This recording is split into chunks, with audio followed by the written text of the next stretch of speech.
Sir मुझे बोले don't be tell him go on Yogi ji we all respect you, honorable member of the house. मुझे संरक्षण नहीं दे सकता है तो मैं आज ही सदन को छोड़ करके वापस जाना चाहता हूँ। वो छोड़िए सब। मैंने कोई महत्व नहीं रखता महोदय, मैंने अपने जीवन से संन्यास लिया है, अपने समाज के लिए अपने परिवार को छोड़ा है, मैंने अपने माँ बाप को छोड़ा है, लेकिन आज मुझे अपराधी बनाया जा रहा है महोदय, केवल राजनीतिक पूर्वाग्रह के तहत। गाली इसलिए क्योंकि मैंने वहां पर भ्रष्टाचार के मामले उजागर किए थे।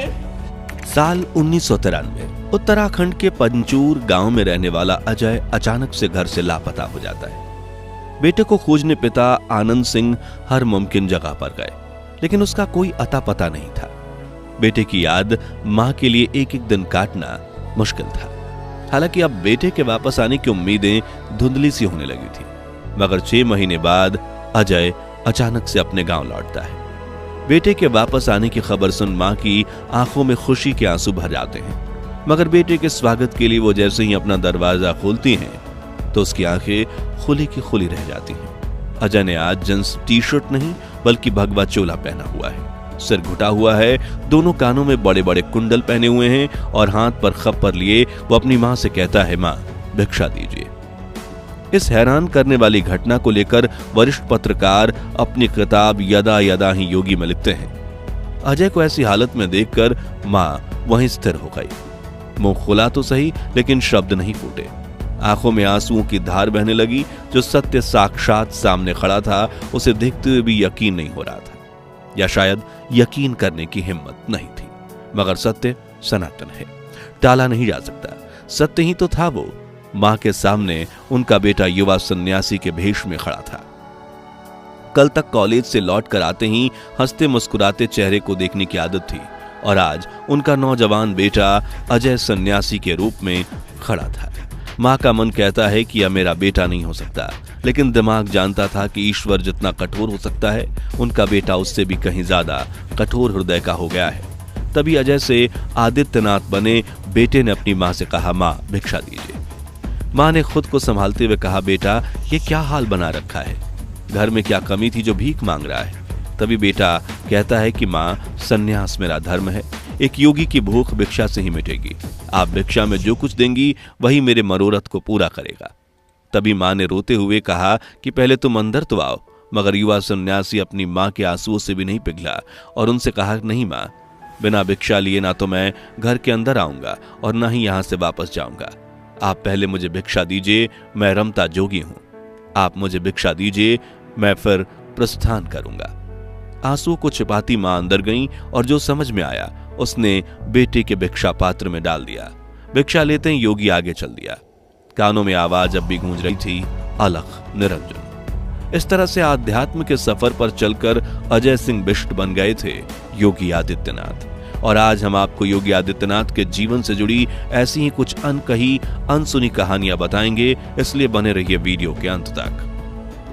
योगी आदित्यनाथ का जन्म 5 जून 1972 के दिन पूरी गढ़वाल उत्तर प्रदेश यानी आज के उत्तराखंड के पंचूर गांव के राजपूत परिवार में हुआ था। उनके पिता का नाम आनंद सिंह बिष्ट था। उन्होंने 1989 में ऋषिकेश के भरत मंदिर इंटरमीडिएट कॉलेज से इंटर की परीक्षा पूरी की, जिसके बाद उन्होंने कुटद्वार के पीताम्बर दयाल महाविद्यालय से बीएससी में एडमिशन लिया, जहां से पास होकर 1992 में उन्होंने गोरखपुर यूनिवर्सिटी के फिजिक्स एमएससी में एडमिशन लिया, लेकिन उसे पूरा किए बिना ही घर छोड़कर चले गए। और फिर जब घर वापस आए तो वो एक योगी बन चुके थे। नवंबर 1993 से फरवरी 1994 तक उन्होंने कई कठिन परीक्षाओं से गुजारा खुद को, लेकिन उन्होंने हार नहीं मानी। फिर 15 जनवरी 1994 को गोरखा पीठाधीश्वर महंत अवैधनाथ महाराज ने पूरे विधि विधान से उन्हें अपना उत्तराधिकारी घोषित कर दिया। अब अजय सिंह बिष्ट पूरी तरह से सन्यासी बन गए थे। ये तो थी योगी के सन्यासी बनने की कहानी, लेकिन क्या आप जानते हैं कि उन्होंने राजनीति में कदम कब और कैसे रखा? तो बात है आज से 26 साल पहले की, जब 1998 में योगी आदित्यनाथ के गुरु अवैधनाथ ने राजनीति से संन्यास लिया और अपनी जिम्मेदारी आदित्यनाथ को सौंप दी। और यहीं से योगी आदित्यनाथ की राजनीतिक पारी शुरू हुई थी। उसी साल उन्होंने गोरखपुर से 12वीं लोकसभा में चुनाव में हिस्सा लिया और चुनाव में जीत हासिल करके वो सबसे कम उम्र के सांसद बने थे, जिसके बाद उन्होंने हिंदू युवा वाहिनी का गठन किया और धर्म परिवर्तन के खिलाफ मुहिम छेड़ दी। कट्टर हिंदुत्व की राह पर चलते हुए उन्होंने कई बार विवादित बयान दिए और धीरे धीरे करके गोरखपुर की राजनीति में उनका दबदबा बढ़ने लगा, जिसके बाद 19 मार्च 2017 में विधानसभा चुनाव में जीत हासिल करके योगी आदित्यनाथ उत्तर प्रदेश के मुख्यमंत्री बन गए। लेकिन अब भी वो अपने परिवार से दूर थे और मुख्यमंत्री बनने के बाद उन्होंने उत्तर प्रदेश की जनता के लिए अपना सारा जीवन समर्पित कर दिया। इसी बीच मार्च 2022 में वरिष्ठ पत्रकार रजत शर्मा के शो पर गए थे, जहां उन्होंने अपनी बड़ी बहन के संघर्ष से भरे जीवन की एक झलक देखी। उन्होंने कहा कि कैसे उनकी बड़ी बहन कई किलोमीटर पैदल चलकर चाय और प्रसाद की छोटी सी दुकान चलाती हैं, मवेशियों को चारा खिलाती हैं और अपने परिवार की जरूरतों को पूरा करने के लिए हर दिन संघर्ष करती हैं। जिसके बाद रजत शर्मा ने योगी जी को कहा कि आपको नहीं लगता कि जैसे सभी राजनेता अपने परिवार का ध्यान रखते हैं, वैसे ही आप भी थोड़ा ध्यान रख देते। राहुल गांधी ने भी अपनी बहन को उत्तर प्रदेश के मैदान में उतारा है और आपकी बहन की कुछ तस्वीरें मैंने देखी हैं। तभी योगी आदित्यनाथ के आंखों में आंसू आ गए। मैं आपको दिखाना चाहता हूं कि कैसे वो रहती हैं और मुझे पता चला कि जब वहां लोग जाते हैं तो उनसे पूछती हैं उत्तर प्रदेश का हाल क्या है। कई किलोमीटर पैदल चल के घर से आती हैं, एक चाय की दुकान चलाती हैं, प्रसाद की दुकान चलाती हैं। तो आपको नहीं लगता कि सब अपने परिवार का ध्यान रखते हैं, आप भी थोड़ा ध्यान रख लेते? और बड़े ही दुखी बाड़ी में उन्होंने ये कहा, मैं देखिए एक योगी हूँ और मुझे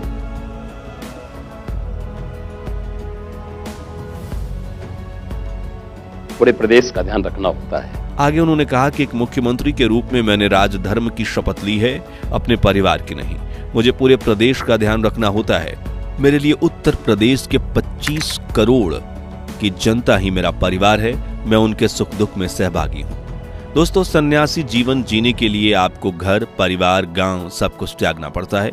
साल 1993 में संन्यास लेने के बाद योगी आदित्यनाथ ने अपने परिवार का त्याग कर दिया था और पिछले 30 वर्षों में वो अपने परिवार से नहीं मिले थे, जिसके बारे में बात करते हुए एक बार योगी बताते हैं कि साल 2020 में 89 साल की उम्र में उनके पिता आनंद सिंह बिष्ट का देहांत हो गया था, मगर उस वक्त कोरोना काल चल रहा था और लॉकडाउन में राज्य की स्थिति संभालने के लिए वो पिता के अंतिम संस्कार में नहीं जा पाए थे।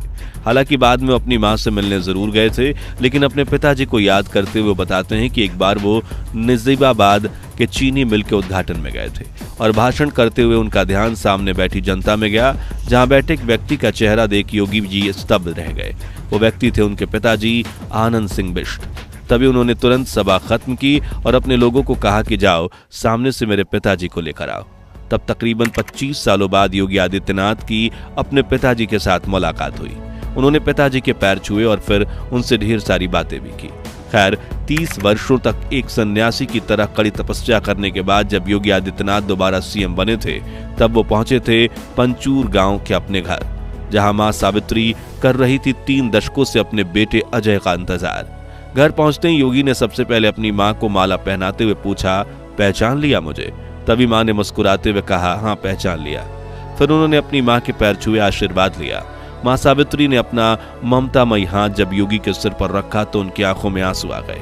30 वर्षों से सन्यासी जीवन जी रहे अजय को एहसास हुआ कि सन्यास के पथ पर चलते हुए उन्होंने सिर्फ एक चीज को सबसे ज्यादा मिस किया, और वो है मां का प्यार और आशीर्वाद।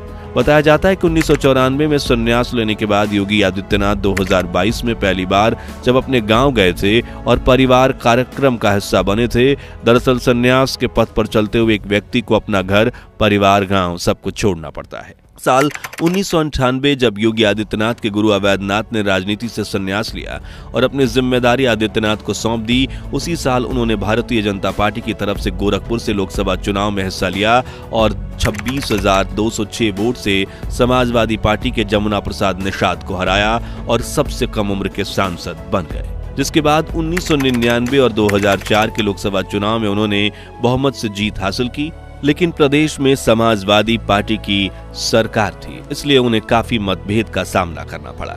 साल 2007 में तो 5 बार के भाजपा सांसद रह चुके योगी आदित्यनाथ को मुलायम सिंह की सरकार ने 11 दिनों के लिए जेल में भी डाल दिया। इस आरोप में कि उन्होंने सरकार के आदेशों का उल्लंघन किया है। इस तरह कई कठिन परीक्षाओं से गुजरने के बाद योगी आदित्यनाथ पूरी तरह से टूट चुके थे और 12 मार्च 2007 के दिन जब वो लोकसभा के सत्र में पहुंचे तो वहां अपनी आपबीती बताते हुए उनकी आंखों में आंसू आ गए। रोते उन्होंने लोकसभा स्पीकर सोमनाथ चटर्जी से कहा, सर मुझे कि मैं तीसरी बार लोकसभा का सदस्य बना हूं। पहली बार 25,000 वोटों से जीता, दूसरी बार 50,000 वोटों से, तीसरी बार लगभग 1.5 लाख मतों से गोरखपुर से चुनकर आया हूं। लेकिन पिछले कुछ समय से मुझे राजनीतिक पूर्वाग्रह का शिकार बनाया जा रहा है। मैं उससे टूट चुका हूं। आगे उन्होंने कहा कि मैं आपसे सिर्फ इतना पूछने आया हूं कि मैं इस सदन का सदस्य हूं या नहीं, और क्या ये सदन मुझे संरक्षण दे पाएगा या नहीं दे पाएगा। अगर सदन महोदय मुझे संरक्षण नहीं दे सकता है तो मैं आज ही सदन को छोड़ करके वापस जाना चाहता हूँ। वो छोड़िए सब, मैंने कोई महत्व नहीं रखता। उन्होंने बताया कि मैंने अपने जीवन से संन्यास लिया है समाज के लिए। मैंने अपने परिवार को छोड़ा है, मैंने अपने माँ बाप को छोड़ा है, लेकिन आज मुझे अपराधी बनाया जा रहा है। वो सिर्फ राजनीतिक साजिश के तहत, सिर्फ इसलिए क्योंकि मैंने वहां भ्रष्टाचार के मामले उजागर किए हैं। क्योंकि मैंने भारत नेपाल की सीमा पर आईएसआई और राष्ट्र विरोधी गतिविधियों के खिलाफ आवाज उठाई थी और सदन में बराबर उसके खिलाफ सदन का ध्यान आकर्षित करता रहा। इस तरह वो कई बार राजनीतिक भेदभाव का सामना करने की बात कह चुके हैं, जिसे बताते हुए वो कई बार रोए भी हैं, लेकिन टूटे नहीं, बल्कि इस तरह उभर कर सामने आए कि 2017 में चुनाव जीतकर सीधा उत्तर प्रदेश के राजनीति में मुख्यमंत्री की कुर्सी पर बैठ गए, जहां पहले समाजवादी पार्टी के अखिलेश यादव बैठा करते थे। और जब नरेंद्र मोदी की तरह ही योगी आदित्यनाथ भी एक बार कुर्सी पर बैठते हैं तो जल्दी छोड़ते नहीं।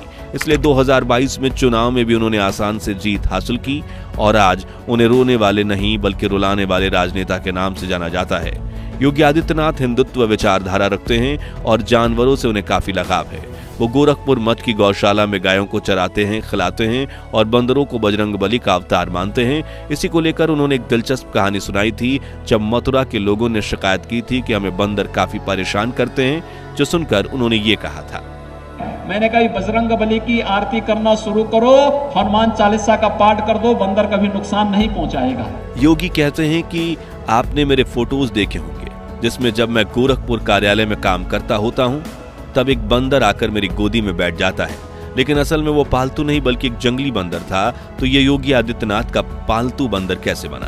तो एक बार की बात है जब वो बंदर गोरखपुर में कार्यालय के परिसर में घूम रहा था, ठंड से ठिठुर रहा था, जिसे देख योगी आदित्यनाथ ने अपने कर्मचारी से एक केला मंगवाया और उस बंदर को दे दिया। बंदर केला लेकर वहां से चला गया, लेकिन अगले दिन वो बंदर फिर उसी समय पर उसी जगह आकर बैठ गया और योगी जी ने उसे एक और फल दिया जो लेकर बंदर वहां से चला गया। इस तरह कई दिनों तक योगी जी बंदर को फल देते रहे और 4-5 दिनों के लिए योगी किसी काम से जब बाहर चले गए फिर भी वो बंदर रोज वहां आता और उन्हें ढूंढने की कोशिश करता। फिर जब योगी जी कार्यालय में वापस आए तो एक दिन वही बंदर खिड़की से ताक झांक करते हुए उन्हें देखने की कोशिश कर रहा था। तब उसकी इन हरकतों को देख योगी आदित्यनाथ को हंसी भी आई, लेकिन उन्होंने फिर एक फल मंगवाया और कर्मचारी जैसे ही फल लेकर ऑफिस में पहुंचा तभी बंदर अंदर आकर योगी की टेबल के पास बैठ गया और जैसे ही उन्होंने बंदर को फल दिया वो फल लेकर फिर चुपचाप वहां से चला गया। तब से लेकर कई सालों तक रोजाना वो बंदर ऑफिस में आता, योगी जी की गोद में बैठ जाता और फल लेकर वहां से चला जाता। इस तरह योगी आदित्यनाथ की उस बंदर से घनिष्ठ मित्रता हो गई थी। तो दोस्तों आज के लिए बस इतना ही।